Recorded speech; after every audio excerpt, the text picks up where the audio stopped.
মারা নাজায়েজ না, কিন্তু কোনো প্রয়োজন ছাড়া, কোনো কারণ ছাড়া আল্লাহ কোনো প্রাণীকে অহেতুক হত্যা করা এটা আপনার জন্য ইসলাম পেশ করতে পারবে না। কিন্তু আপনার অজান্তে আপনার পায়ের নিচে পড়ে এরকম বহু প্রাণ হয়তো মারা গেছে, তাকে মারার কোনো কারণ হয়তো নাই, সে আপনার কোনো উপদ্রব করছে না, আপনি রাস্তা দিয়ে হেঁটে যাচ্ছেন, কিন্তু আপনার অজান্তে কাজটা হয়ে গেছে, হতে পারে কি পারে না?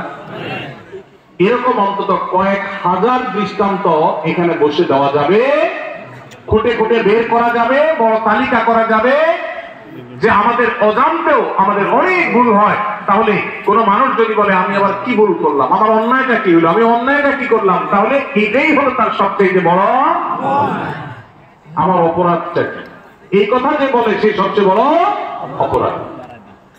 আল্লাহর কাছে বান্দা সবসময় তার অপরাধ বোধের কথা স্মরণ করবে। আমার অজান্তে কত অপরাধ হয়ে যাচ্ছে, জ্ঞাতসারে কত অপরাধ হয়ে যাচ্ছে। এই যে আমি কথা বলছি, এই কথাটা যে মাপে হওয়া দরকার একটু বেশি মাপে হয়ে যাচ্ছে, হতে পারে এটা এক রকমের সীমা লঙ্ঘন। আপনি আপনার বাবার সামনে মায়ের সামনে কথা বলছেন, বাবা মা নিজস্ব লোক, ঘরের লোক, সবচেয়ে আপন মানুষ, একটু জোরে বলে ফেলছেন, অন্যায় হয়ে যেতে পারে, তাদের মনে কষ্ট হতে পারে, তারা এটাকে মাইন্ডে নিতে পারে, তাহলে এটা একটা অপরাধ হতে পারে, অথচ আপনার খবরই নেই যে আপনি অন্যায় করেছেন। এরকম অজস্র অপরাধ হয়। এই জন্য ইমানদার সবসময় তওবা করবে। আমাদের প্রিয় নবী সাল্লাল্লাহু আলাইহি সাল্লামের প্রিয় একটা আমল ছিল নিয়মিত তওবা করা। আপনি মিডিল ইস্টে গেলে দেখবেন আরাবিয়ানরা, বিশেষ করে সৌদি নাগরিকরা, কোন ডাক্তার ওয়েটিং রুমে বা কোন পাবলিক প্লেসে, কোন অপেক্ষার জায়গায় তারা এরকম লিখে রাখে ইমলা আওকাতাল ইন্তিজার বিল ইস্তিগফার, অর্থাৎ ওয়েটিং এর সময়টাকে আল্লাহর কাছে ইস্তিগফার করে কাটান। ভাইরা আমার, এই জন্য নবী সাল্লাল্লাহু আলাইহি ওয়াসাল্লাম নিয়মিত প্রতিদিন ইস্তিগফার করতেন, কমপক্ষে 70 বার, সম্ভব হলে আরো বেশি সংখ্যক বার আমরা ইস্তিগফার করার চেষ্টা করব। আল্লাহ আমাদের সবাইকে তৌফিক দান করুন। ইস্তিগফারের চেতনা হলো আল্লাহর কাছে নিজের অপরাধের কথা স্মরণ করে ক্ষমা চাওয়া, যে আল্লাহ আপনি মাফ করে দেন, আল্লাহ আমি আর গুনাহ করব না, আল্লাহ আমার অজান্তে ভুল হতে পারে, জ্ঞাতসারে ভুল হতে পারে, আল্লাহর কাছে মাফ চাওয়া। আল্লাহর কাছে মাফ চাওয়ার একটা মজা আছে ভাই। মানুষের কাছে মাফ চাইলে আপনার মনটা দেখবেন খারাপ হয়ে গেছে। একজন কাছে আপনার ছোট হওয়া লাগছে, সে আপনার বলছে এখন মাপ চাবে, জোর করে আপনার মাপ চাওয়াইছে, আপনার কাছে ভালো লাগবে না খারাপ লাগবে? ঠিক আছে, মানুষের কাছে, কারোর কাছে কেউ মাপ চাইতে ভালো লাগে, কিন্তু আপনি আল্লাহর কাছে একটু মাপ চেয়ে দেখেন, চোখে পায়ে ফেলে, আল্লাহ আমার ভুল হয়েছে, আপনি মাফ করে দেন, আল্লাহ আপনি আমাকে মাফ করেন, নসিব করেন। আপনি তো আল্লাহর কাছে মাপ চান, চোখের পানি ফেলেন, আল্লাহর শপথ পৃথিবীর বহু সুখ, বহু তৃপ্তির চাইতে বেশি তৃপ্তিদায়ক হবে আল্লাহর কাছে মাপ চাওয়ার মুহূর্তগুলো। সালহাতু সাঙ্গেবুদি বিল খারাস আজমুদে এক জামানা খাতেবাস।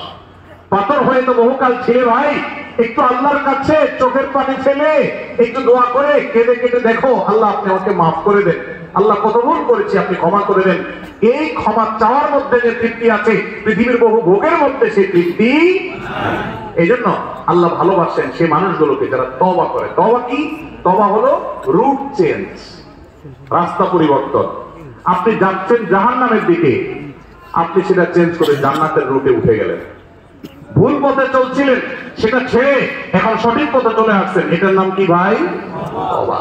নামাজ পড়তাম না, এখন নামাজ শুরু করেছি। খারাপ বন্ধুর সাথে চলতাম, এখন আর চলি না, ভালো বন্ধুর সাথে চলি।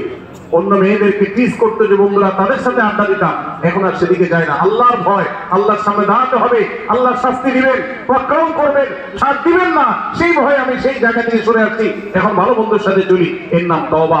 তওবা শুধু মুখে আস্তাগফিরুল্লাহ বলার নাম নয়, তওবা একটা আচরণের নাম, তওবা একটা স্বভাবের নাম, তওবা একটা অ্যাটিটিউডের নাম, তওবা একটা অ্যাপ্রোচের নাম। তওবা হলো আমার অবস্থান পরিবর্তন করার নাম, নিজেকে পরিবর্তন করতে হয়। ভাইরে, জীবনে একটা সময় পরিবর্তন করা লাগে। বয়স যার যেটুকু হয়েছে, জীবনের মূল্যবান সময় অনেকখানি পার হয়ে গেছে, আর কত? এখনই আসুন তওবা করি। আলাম ইয়াহদি লিল্লাযিনা আমানু আন তাখশা কুলুবুহুম লিযিকরিল্লাহ।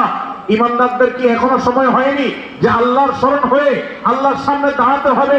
সেই কথা চিন্তা করে তাদের অন্তরটা বিগলিত হবে, অন্তরটা নরম হয়ে যাবে, আল্লাহর ভয়ে চোখের পানি ফেলে সে নিজের জীবনকে চেঞ্জ করবে, সে নিজের লাইফকে, রূপকে পরিবর্তন করবে। এই সময় কি এখনো আসে নাই? ভাইরা আমার, এই জন্য তওবা করতে হয়, কোন একটা সময় এসে নিজেকে পরিবর্তন করতে হয়। আজকের মাহফিল থেকে আসল পরিবর্তনের শপথ করে যাই, অঙ্গীকার করি, নিয়ত করি যে আমি আর খারাপের পথে যাব না, আমার জীবনে খারাপ কোনো কিছু আমি আর রাখতে দিব না, আমি নিজেকে পরিবর্তন করব, চেষ্টা করবো তো ইনশাআল্লাহ। যদি এটা করতে পারেন অটোমেটিক আল্লাহর ভালোবাসা পেয়ে যাবে, অটোমেটিক আল্লাহর ভালোবাসা পাবে। প্রসিদ্ধ একটি হাদিস আপনারা বারবার শুনেছেন হয়তো, নবী করিম সাল্লাল্লাহু আলাইহি ওয়াসাল্লাম বলেছেন, আল্লাহর বান্দা আল্লাহ অনেক ভালোবাসেন। এর মধ্যে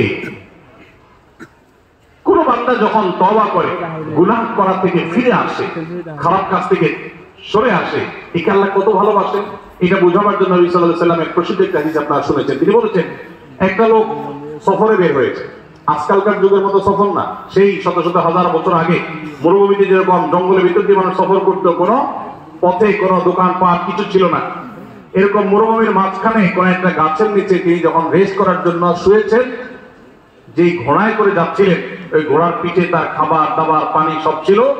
ঘুম থেকে উঠে দেখেন ঘোড়া উড়াও নাই, রশি ছিঁড়ে নাই হয়ে গেছে। যতদূর চোখ যায় কোথাও কোনো মানুষ নাই, ঘোড়া তো নাই, কিছুই নেই।